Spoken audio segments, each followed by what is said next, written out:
வணக்கம். பரபரப்பு மீடியா செய்திகளுக்காக நான் நிரோஷன். ஒருவருக்கு உலகமே தன்னால் இயங்குகிறது என்று காட்டிக் கொள்வதில் ஆர்வம் அதிகம். உலகமே தம்மை புகழ வேண்டும் என்று விருப்பம் அதிகம். எல்லாமே தம்மால் தான் நடக்கிறது என்று நிரூபிக்கும் ஆசை அதிகம். எங்கு சண்டை நடந்தாலும் திறந்த வீட்டில் ஏதோ நுழைவது போல நுழைந்து சமாதானம் பேச முற்படுகிறார்கள். அவர் உண்மையிலேயே போரை நிறுத்தினாரா? பிரச்சனை தீர்ந்ததா என்பது பற்றி கவலை இல்லை. அண்ணன் 6 மாதத்தில் நிறுத்திய 6வது போர் இது என்கிறார். இதற்கு என்னை முழு உலகமுமே தலையில் தூக்கி வைத்து கொண்டாட வேண்டும். அது நடைமுறையில் சாத்தியமில்லை என்பதால் எனது தகுதிக்கு குறைந்தாலும் பரவாயில்லை என்று உலக சமாதானத்திற்கான நோபல் பரிசு கொடுத்தால் பெரிய மனசு பண்ணி வாங்கிக் கொள்ள தயாராக இருக்கிறேன் என்று கூறுகிறார். ஆனால் வார்த்தையில் கத்தி சுழட்டும் இப்படியான குரல் வீரர்கள் உண்மையிலேயே பயந்தவர்களாகவும் கோழைகளாகவும் உள்ளார்கள். நாம் யாரை பற்றி கூறுகிறோம் என்பது உங்களுக்கு தெரியும், எங்களுக்கும் தெரியும், உலகத்திற்கும் தெரியும். ட்ரம்பின் முதலாவது ஆட்சி காலத்திற்கு அவரை நாம் விமர்சித்த போது கொதித்து எழுந்தவர்கள் என்று நமது அதே அலைவரிசையில் உள்ளார்கள். டொனால்ட் ட்ரம்ப் ஏன் TACO என்ற புனைப்பெயரை பெற்றார் என்பதை காட்ட விளாடிமிர் புட்டினுடன் 3 மணி நேரத்திற்கும் குறைவான நேரமே எடுத்தது. TACO என்பதன் விரிவாக்கம் Trump always chickens out. Chickens out என்பது பயம் அல்லது பதட்டம் காரணமாக இதையும் செய்ய வேண்டாம் என்று முடிவு செய்வது என்று பொருள்படும் ஒரு வட அமெரிக்க முறைசாரா பழமொழி. இது கோழைத்தனம் காரணமாக ஒரு சவால் அல்லது உறுதிப்பாட்டில் இருந்து பின்வாங்குவதை குறிக்கிறது. இதை ஒரு துணிச்சலான அமெரிக்க செய்தியாளர் ட்ரம்பிடமே நேருக்கு நேர் கேட்டார். நல்லவேளை அவர் அமெரிக்க உயர் அதிகாரி இல்லை. இருந்தால் இப்போது பணி நீக்கம் உத்தரவாதம்.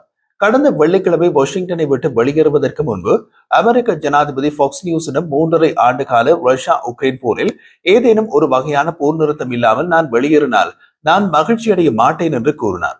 போர் நிறுத்தம் இல்லாவிட்டால் புட்டினுக்கு மிக கடுமையான விளைவுகள் ஏற்படும் என்று அவர் ஓங்கி அடித்து சபதம் செய்தார்.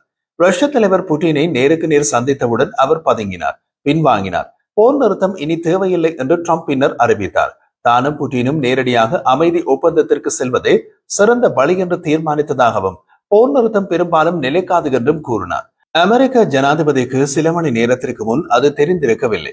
ரஷ்ய ஜனாதிபதி சொன்ன பின்னரே அது புரிந்தது என்றால் யார் உயர்ந்தவர், யார் யாரிடம் ஆலோசனை பெற வேண்டியவர்? உக்ரைனில் புட்டின் நடத்தும் பொதுமக்களின் கொலையை நிறுத்த வேண்டியதன் அவசியம் குறித்து ட்ரம்ப் பல முறை பேசியுள்ளார். ஆனால் முதல் சந்தர்ப்பத்தில் அவர் புட்டினுடன் இணைந்து கொலைகளை நீடிக்க பரிதாபமாக ஒப்புக்கொண்டார். இரத்த கிளறியை முடிவுக்கு கொண்டு வர விரும்பினால் முதலில் புட்டின் கொலைவரை தாக்குதலை நிறுத்த வேண்டும். போர் நிறுத்தம் இல்லாமல் பேச்சுவார்த்தைகள் ஒரு முடிவற்ற மோதலை குறைக்கும் என்று வெளியுறவு குழுவின் முன்னாள் தலைவர் ரிச்சர்ட் ஹாஸ் எச்சரித்தார். ட்ரம்ப் முன்னர் வீராவசமாக சவால் விட்டுக் கொண்டிருந்த உடனடி போர் நிறுத்தம் இல்லை. அடுத்து ட்ரம்பின் ரஷ்யா மீதான பொருளாதார தடைகள் பற்றிய அச்சுறுத்தல்கள் எங்கே? ஃபாக்ஸ் நியூஸ் தொலைக்காட்சி செய்தியாளர்கள் சீன் ஹானிஜியிடம் அலாஸ்கா உச்சி மாநாட்டுக்கு பிந்தைய நேர்காணலில் ட்ரம்ப் கூறிய போது, நான் ரஷ்யா மீதான பொருளாதார தடைகள் பற்றி யோசிக்க வேண்டியதில்லை என்று நினைக்கின்றேன். புட்டின் எனது பழைய நண்பர் என்று கூறினார். மாஸ்கோவுக்கு ஆதரவாக ஒரு விரிவான சமாதான ஒப்பந்தம் ஏற்படும் வரை போராடும் புட்டினின் உக்தியை ட்ரம்ப் பரிதாபமாக ஏற்றுக்கொண்டார். போரை நீண்ட காலத்திற்கு இழுத்துச் சென்று உக்ரைனையும் அதன் நட்பு நாடுகளையும் சோர்வடைய செய்ய தனக்கு அதிக வளங்கள் இருப்பதாக ரஷ்ய ஜனாதிபதி கருதுவதாக கூறப்படுகிறது. புட்டினுக்கு ஆதரவாக பல காரணிகள் உள்ளன. ட்ரம்ப் பயம் காரணமாக புட்டினை போற்றுகிறார் என்பது புட்டினுக்கு தெரியும். இந்த அமெரிக்க ஜனாதிபதியை பொறுத்தவரை எந்த விலை கொடுத்தாலும் அமைதி வேண்டும், அதை பெற்றுக் கொடுக்க வேண்டும், முடிந்தால் நோபல் பரிசு வேண்டும். இந்த விஷயத்தில் பொதுமக்கள் கருத்து தனக்கு எதிராக திரும்புவதை ட்ரம்ப் அறிவார். ஒரு புதிய பியூ கருத்து கணிப்பு 5 அமெரிக்கர்கள் இந்த போரை பற்றி ட்ரம்ப் புத்திசாலித்தனமான முடிவுகளை எடுக்க முடியும் என்று நம்பவில்லை என்பதை காட்டுகிறது. பதிலளித்தவர்களில் 1/3 பகுதியினர் ட்ரம்ப் ரஷ்யாவை அதிகமாக ஆதரிப்பதாக கூறினார்கள். 6% பேர் மட்டுமே அவர் உக்ரைனை விரும்புவதாக உணர்கிறார்கள். வெள்ளை மாளிகையில் திங்கட்கிழமை ஐரோப்பிய தலைவர்கள் வழங்கிய முகஸ்துதிகள் தாராளமாக புட்டினை விட ஏராளமாக இருந்தன. ட்ரம்பின் மிகப்பெரிய பலவீனம் அனைவருக்கும் புரிந்துவிட்டது என்று அது காட்டுகிறது. ட்ரம்பிடம் யாராவது அன்னை நீங்கள் 7 அடி 300 கிலோ மனிதனை இடது கையால் தூக்கி எறிந்தீர்கள் என்று சொன்னால் பலத்த மரியாதை கிடைக்கும். 2020ஆம் ஆண்டு ஜனாதிபதி தேர்தல் முறைகேடாக நடந்ததாக தான் நம்புவதாகவும் ட்ரம்ப் ஜனாதிபதியாக இருந்திருந்தால் இந்த போர் தொடங்கி இருக்காது என்றும் அவர் கூறினார். இது பைடனின் போர் என்று ட்ரம்பின் கூற்றை வலுப்படுத்த அவர் செய்யும் முயற்சி. தன்னை முன்னர் தோற்கடித்த ஜோ பைடன் தோல்விக்குற்றவர் போல் தோன்றுவதில் ட்ரம்ப் மகிழ்ச்சி அடைகிறார். ட்ரம்புக்கு அமைதிக்கான நோபல் பரிசை பெறுவதற்கான பிரச்சாரத்தை வெள்ளை மாளிகை துரிதப்படுத்தியுள்ளது. அலாஸ்காவில் ட்ரம்பின் புட்டின் ஆதரவு பணிவு ட்ரம்பை புரிந்து கொண்டவர்களுக்கு ஆச்சரியம் அளிக்கவில்லை. உக்ரைன் கைப்பற்றப்பட்ட சில பகுதிகளையோ அல்லது அனைத்தையுமோ ரஷ்யாவுக்கு கொடுக்க வேண்டியதன் அவசியத்தை பற்றி ட்ரம்ப் பேசிய போது உலகமே அதிர்ந்தது. உலக ஜனநாயக வல்லரசின் தலைவரின் பேச்சு அமெரிக்கர்களையே கூச்சமடைய வைத்திருக்கும். போரை யார் தொடங்கினார்கள் என்பது குறித்து ட்ரம்புக்கு பெரிதாக புரியவில்லை என்பது அவரது வார்த்தைகளில் வெளிப்பட்டது. செலன்ஸ்கியும் ஐரோப்பிய தலைவர்களும் போர் நிறுத்தத்திற்கான தங்கள் கோரிக்கைகளுடன் ட்ரம்ப் உடன்பட்டதாக நினைத்தனர். ஆனால் அது தவறான கணிப்பு. ட்ரம்பை யார் அதிகமாக புகழ்கிறார்களோ அந்த கட்சியில் ட்ரம்ப் இருப்பார். அவர் இன்று சொல்வதை நாளை நிறைவேற்ற வேண்டிய அவசியம் இல்லை.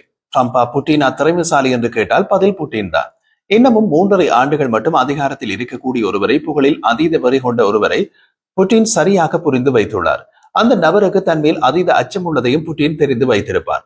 இப்படியான நபர்கள் யார் மீது அச்சம் வைத்திருக்கிறார்களோ அவர் தாம் சொல்லும் எதையும் கேட்டு நடப்பார் என்று கூறுவது அவரது அச்சத்தின் வெளிப்பாடு என்பது எளிய மனோ தத்துவம். ஆனால் அந்த நபர்களின் நினைப்பு உண்மையல்ல. மாறாக அவர்கள் யாரை தாம் சொல்லும் எதையும் கேட்டு நடப்பார் என்று கூறுகிறார்களோ அவர்தான் இவரை இயக்குகிறார். இவர் அவரிடம் சரணடைந்துள்ளார். இங்கு நாம் அவர், இவர், சுவர் என்று கூறியவர்கள் யார் என்பது உங்களுக்கு புரிந்திருக்கும். இதில் பரிதாப ஜீவன் யார் தெரியுமா? அது உக்ரைனும் அல்ல, ரஷ்யாவும் அல்ல, ஐரோப்பாவும் அல்ல, அதிகபட்சம் ட்ரம்பும் அல்ல. பரிதாப ஜீவன் ட்ரம்பின் கட்சி சார்பில் அடுத்த ஜனாதிபதி தேர்தலில் போட்டியிடப் போகும் ஜனாதிபதி வேட்பாளர். அவருக்கு எமது ஆழ்ந்த அனுதாபங்கள்.